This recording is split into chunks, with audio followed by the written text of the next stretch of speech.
Hello everyone, welcome back to my channel. আমি সুজয় রায়। আজকে এই ভিডিওতে আমরা প্রাইম নাম্বার সম্পর্কে জানবো যে প্রাইম নাম্বার কিভাবে বের করতে হয় পাইথনে। তো এই ভিডিওটা শুরু করার পূর্বে আপনারা অবশ্যই পাইথনের যে লুপের লেকচারটা আছে, ফর লুপের লেকচারটা, সেটা দেখে আসবেন, তাহলে এটা বুঝতে সুবিধা হবে। তো চলুন শুরু করা যাক। সো প্রাইম নাম্বার বলতে আমরা কোনগুলো বুঝি? 2, 3, 5, 7, 11 এবং আদার্স যেগুলো আছে, অর্থাৎ যেগুলো only divided by one and itself, মানে যেগুলো এক এবং ওই সংখ্যা ছাড়া অন্য কোনো সংখ্যা দ্বারা ভাগ করা যায় না, সেই সংখ্যাগুলোকে আমরা প্রাইম নাম্বার বলে থাকি। লেটস সাপোজ 5 ধরে নিচ্ছি। 5 5 এর ডিভিজর গুলো কত? 2, 3, 4। এখন আমরা 2 থেকে শুরু করে 5 এর আগ পর্যন্ত যে সংখ্যাগুলো আছে সেই সংখ্যাগুলো দিয়ে ওই 5 টাকে ভাগ করব। ভাগ করে দেখব যে কোনো ভাগফল আসে কিনা। যদি ভাগফল এসে যায়, মানে ভাগশেষ যদি 0 হয়, সেই ক্ষেত্রে সেটার প্রাইম নাম্বার হবে না। সাপোজ 5 টাকে ধরলাম প্রাইম নাম্বার। সো এটাকে যদি 2 দ্বারা ভাগ করি, ভাগশেষ 0 আসবে না। 3 দ্বারা ভাগ করি, ভাগশেষ 0 আসবে না। 4 দ্বারা ভাগ করি, ভাগশেষ 0 আসবে না। তাহলে 5 একটা প্রাইম নাম্বার।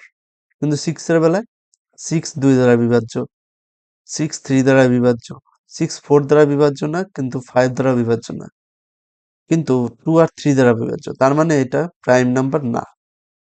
যেটার ক্ষেত্রে ডিভিজর গুলো দ্বারা ভাগ করলে ওই নাম্বারটা ভাগশেষ পাওয়া যায় না, তাকেই প্রাইম নাম্বার বলে। তো চলুন একটা প্র্যাকটিক্যাল দেখে আসি আমরা। সো প্রথমে আমরা নাম নামে একটা ভেরিয়েবল নিয়ে নেব, যেখানে আমরা ইউজার কাছ থেকে ইনপুট নেব, ইন্টিজার ইনপুট নেব। Integer input, enter the number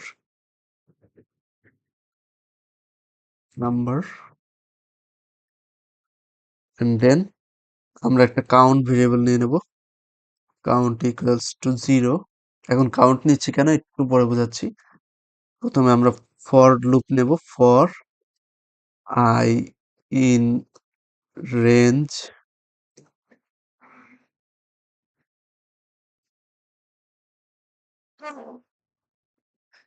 range, যেহেতু আমরা ডিভিজর গুলো নিয়ে ভাগ ভাগ করব, সেহেতু আমরা 2 থেকে শুরু করব।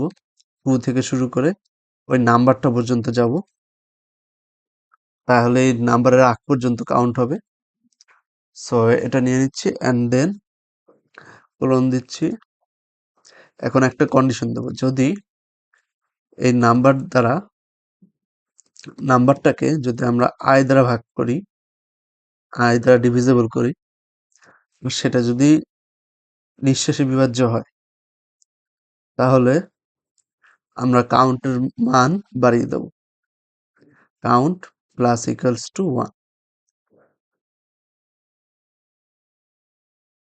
আর যদি এখানে নাম্বারকে যদি i দ্বারা ভাগ করলে 0 আসে, তাহলে আমরা ব্রেক করে দেব অ্যান্ড ফাইনালি লুপের বাইরে এসে চেক করব ইফ কাউন্ট ইকুয়ালস টু 0। যদি 0 হয়, তাহলে আমরা প্রিন্ট করতে পারি prime number.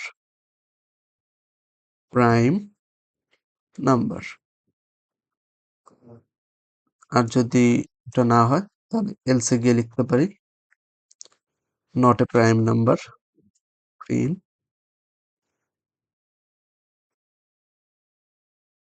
Not a prime number, prime number.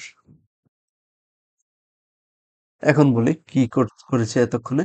So আমরা একটা নাম নামে একটা ভেরিয়েবল নিয়েছি, যেখানে আমরা ইউজারের কাছ থেকে একটা ইনপুট নিয়ে নিচ্ছি ইন্টিজার টাইপের। সেটা হচ্ছে সাপোজ 5 ধরলাম। এখন কাউন্ট এখানে 0 রেখেছি, কারণ এখানে কাউন্টের ভ্যালু ইনক্রিজ করতে হবে। সো আমরা এখানে i ভেরিয়েবল নিয়েছি, যেখানে i এর রেঞ্জটা হচ্ছে 2 থেকে ওই সংখ্যার আগ পর্যন্ত, অর্থাৎ 2 থেকে 5 এর আগ পর্যন্ত। 2 থেকে 5 এর আগ পর্যন্ত কি কি থাকে? 2, 3, 4। এখন আমরা এই নাম্বারটাকে, অর্থাৎ 5 টাকে ভাগ করব এই আয়ের এক একটা মান দ্বারা। এখন 5 কে যদি আমি 2 দ্বারা ভাগ করি, 2 থেকে যেহেতু শুরু, 2 দ্বারা ভাগ করি তাহলে কি 2 ডিভাইডেড বাই 5 এর মডুলাস কি 0 হবে? অবশ্যই না। তাহলে এটার কাউন্ট বাড়তেছে না। তাহলে এটা কি করতেছে? ব্রেক করতেছে। ব্রেক করার ফলে আমরা লুপের বাইরে চলে আসতেছি। লুপের বাইরে চলে আসার ফলে এখন কাউন্টের ভ্যালু কত? 0 0ই রয়েছে না? এখানে তো আমরা কাউন্টের ভ্যালু বাড়াইনি। সেজন্য কাউন্টের ভ্যালু 0ই রয়েছে। সো আমরা এখানে কাউন্টের ভ্যালু 0 রাখলাম। এখন যদি 0 হয় তাহলে আমরা এটা বলতে পারি এটাকে প্রাইম নাম্বার। এখন কাউন্টের ভ্যালু 0 হচ্ছে কেন? কারণ এখানে কোনটাই দ্বারা ভাগ করা যাচ্ছে না। এই কারণেই। কোনটা দ্বারা যদি ভাগ করা যেত তাহলে কাউন্টের ভ্যালু বাড়ত। আর কাউন্টের ভ্যালু যেহেতু বাড়ে নাই সেহেতু এটা একটা প্রাইম নাম্বার। আর যদি বাড়তো তাহলে প্রাইম নাম্বার হতো না। সাপোজ 6 কে ধরি। 6 যদি আ 6 কে যদি 2 দ্বারা ভাগ করে তাহলে 3 আসে। মডুলাস করলে 0 আসবে। যদি 0 আসে তাহলে এখানে কাউন্টের ভ্যালু 1 বাড়তেছে না। তাহলে কাউন্টের ভ্যালু কত হচ্ছে? আপডেট হয়ে 1 হচ্ছে না। এরপর কি? আবার সে লুপে যাবে না। তারপর কত? 3 আসবে। 3 দিয়ে কি ভাগ যাচ্ছে? হ্যাঁ, ভাগ যাচ্ছে। তাহলে কাউন্টের ভ্যালু 2 আসতেছে। 2 প্লাস 1 প্লাস 1 2 আসতেছে।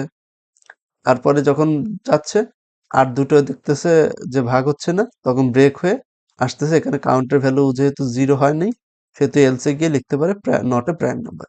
সেটাকে যদি আমরা রান করে দেখি তাহলে আমাদেরকে নাম্বার এন্টার করতে বলতেছে। আমি 6 এন্টার করি ফার্স্টে।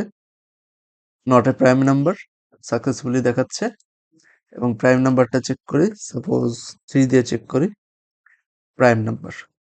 আমরা যদি 11 দিই, 11 এটাও একটা প্রাইম। সাকসেসফুলি আমাদের প্রোগ্রাম রান করেছে। সো আজকের ভিডিও এই পর্যন্তই। আপনাদের যদি ভিডিওটা ভালো লেগে থাকে please subscribe to my channel. আমার ভিডিওটাকে লাইক করুন, শেয়ার করুন, চ্যানেলটাকে সাবস্ক্রাইব করুন এবং কমেন্টে জানান আপনাদের কি কোয়েরিজ আছে। Thank you so much.